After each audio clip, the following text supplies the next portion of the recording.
action and charge the resident if their failure to enact. So, and then there's fines and stuff as well. So again, just a few words added to our current code versus trying to add a ginormous new ordinance change. I think still hits the intent as well. And I did talk to Billy, our code enforcement officer, who was concerned about being able to enforce the previous ordinance.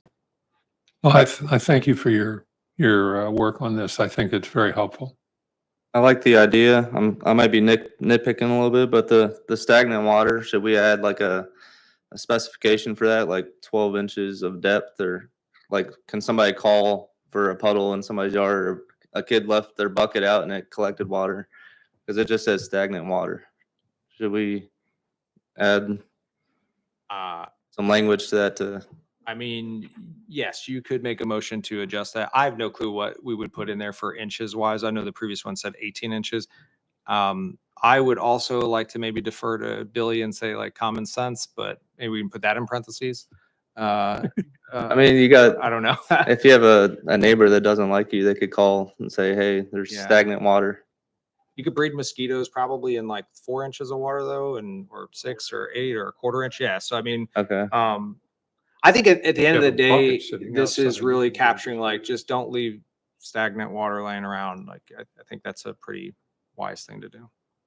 I think this is a good, what you've done, I think it gets us there. Can we move on? Yes. All right, next item, number 10, town council vacancy process. Dr. Okpodu. Right. So, as you all know, Kathleen has announced her resignation from town council. So that announcement went out July 1st. And on that same day, we mentioned that we would be opening up application process to fill the vacant seat. So the instructions on how to apply went out on July 2nd.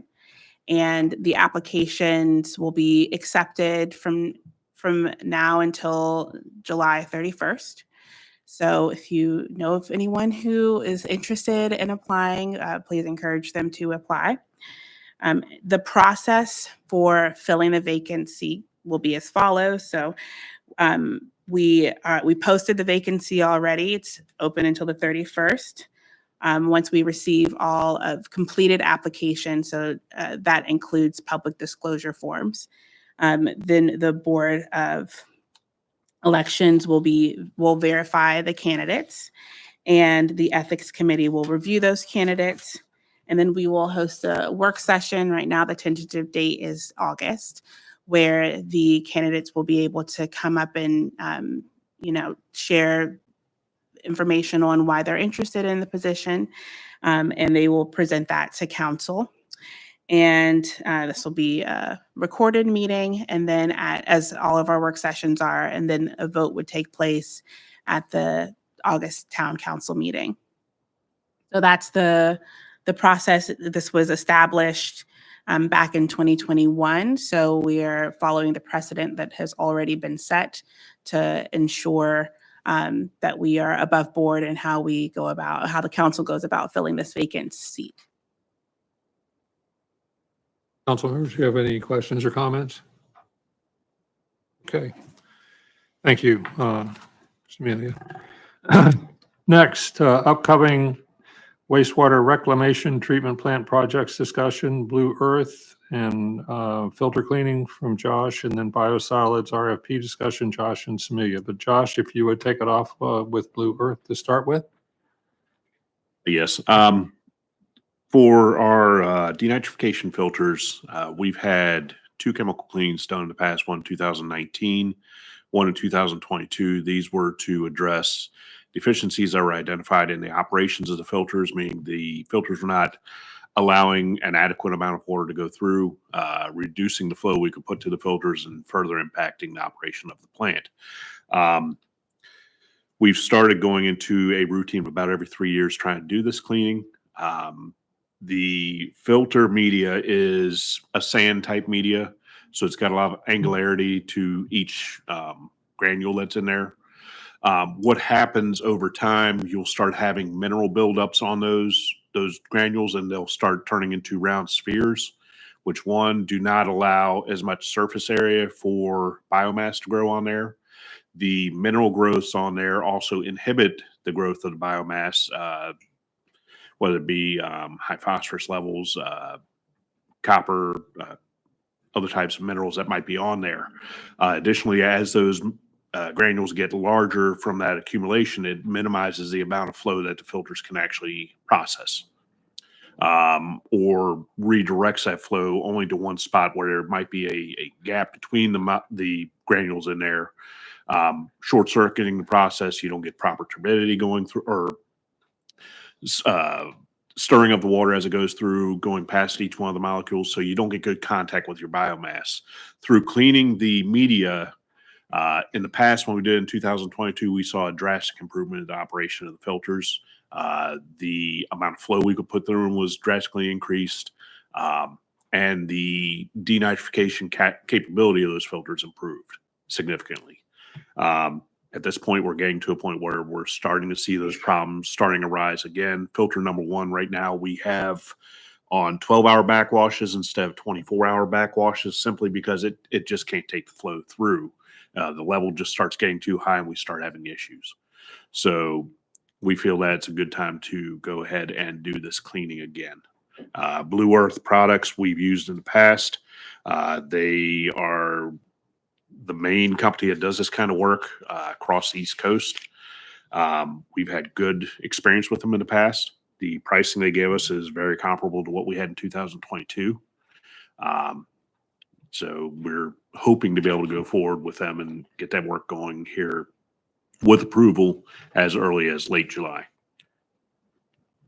Council members, any questions or comments? Yeah, I had a question about the lifespan. It looks like they put them in 2015, and they had a lifespan of 7 to 10 years. That's So correct. the backwashing has proven to extend those filter lifespans. The chemical cleaning. And through further discussions with Blue Earth and further research, I've actually found that it is possible to continue doing the chemical cleaning and extend that lifespan to an undetermined period. So we may be able to continue to do this cleaning every 2 to 3 years, with the fact that number one is starting to have as much issues after 3 years. We may say, okay, maybe we need to do it every 2 years to do this cleaning. This would be right now $80,000 roughly for the cleaning. If we do that every 2 years, that's cheaper than a $1.5 million project to replace the media. Right. That may not even be necessary if we keep up with the chemical Yeah, cleaning. it makes sense. It's preventative maintenance. Does Correct. it actually reverse the process that you were talking about with the mineral buildup? It will break down it's a acidic chemical that they put in there, so it breaks down all of the calcium. And right now, what we've seen in the past, calcium and phosphorus tend to be the largest constituent that's on there. They do a chemical analysis to identify what the percentages of are each mineral, and they in turn determine how much chemical needs to be used to be able to clean that media back to as close to new as possible. It makes sense to me. Any other questions or comments on that issue? Yeah, unfortunately. Why do you say that? Well, because we've got a quote here, and it's 79,000, so almost 80,000. So according to the charter, we would have to do an RFP. But are there other companies that do this? Did we get other quotes? We have not gotten other quotes in the past. This has been the company we'd used in the past, and they're assuring us that they are sole source, sole provider for doing this kind of service. Okay. And they're going to provide a letter stating that. Okay. And there may be some language already in the charter that allows for that. I'm not sure that we need to change the charter with what we're talking about, but I mean, what we're going to consider next meeting. I think there's already language in the charter that does address something like this.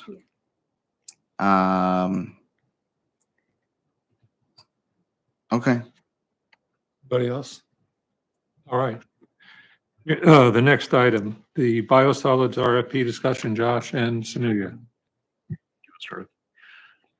Tag team, Say again. a tag team.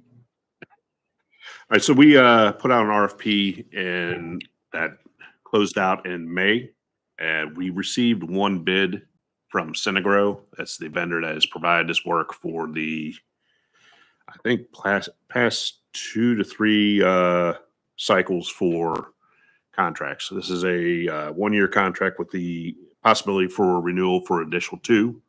That is similar to the previous contracts. We did have multiple vendors that showed interest, but nobody provided quote or bids.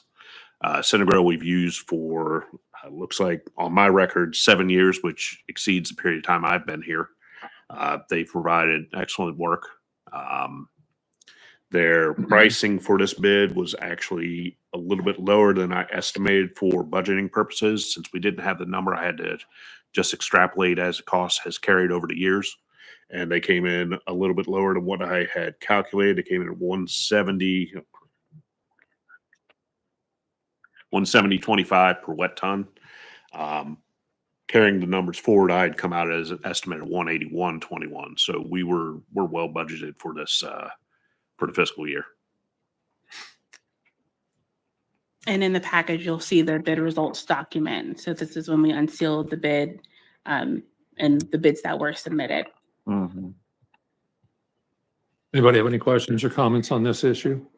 I'm sorry. So were you giving us a rate or are you giving us was that the total number or the total cost? When you said 170, that's a rate. Okay. Yeah. Josh, you have the average wet ton amount we have annually.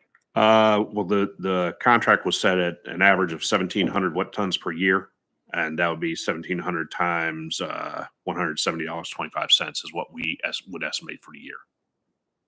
And then each year, progressive, the 26th, 27th, and 28th, that is what, just cost of living that they have increased year to year to year, because we go to 170.25, then the next year it's 175, 180, and that's just to show cost of living increases for the pricing.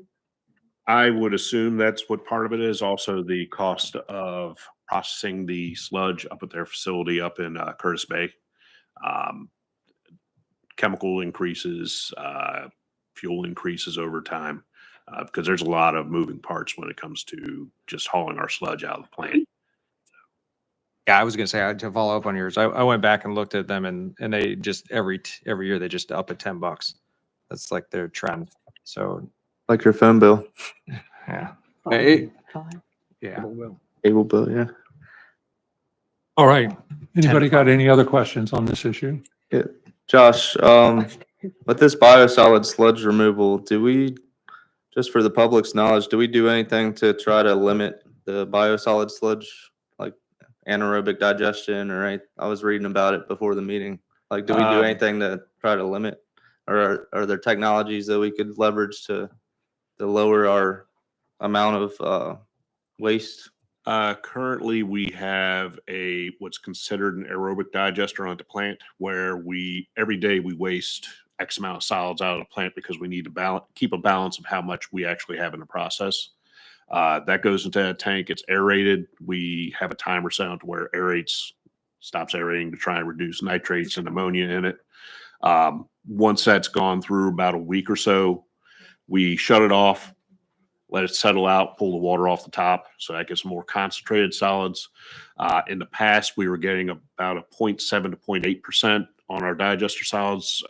We've done some O&M improvements, and we're averaging about 1.6% digester solids. I've talked with our chemical provider regarding that, because we had looked into the possibility of gravity thickening or sludge thickening.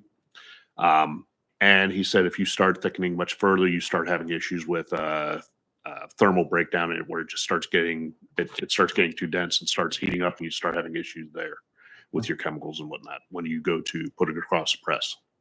So it sounds like we're already pretty efficient in that aspect. We are doing pretty well. Like I say, we're doing about a 1.6, 1.7% coming out of the digester for solids. And when we run on the press, we're getting about 14.5 to almost 15% cake coming off there, which is right where we should be. Thanks. And what do we budget annually for this? For this year, I believe we were set at it's 240 or 250,000. I've got two different numbers on here based off of a wet or a high average or a low average, and I honestly can't remember exactly which number we went with for the budget. Okay. So that's even if it's 250, that's what 40,000 less than what actual costs are here. It might be. We didn't have the problem was we didn't have the number for the new RFP in time for when the budget was going on. So I had to do a best estimate based on the price increases we've had in the past. The last budget or last contract changeover, they had increased their cost by 11.6%.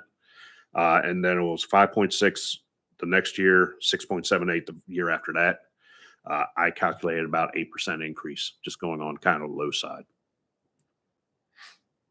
Other questions? All right, seeing nothing else on the agenda, is there a motion for adjournment? Kathleen? I make a motion. Pardon me, I make a motion to adjourn. Is there a second? Second. All in favor, aye. Aye. Opposed? Who would be so silly? Thank you. Thank you all for being here.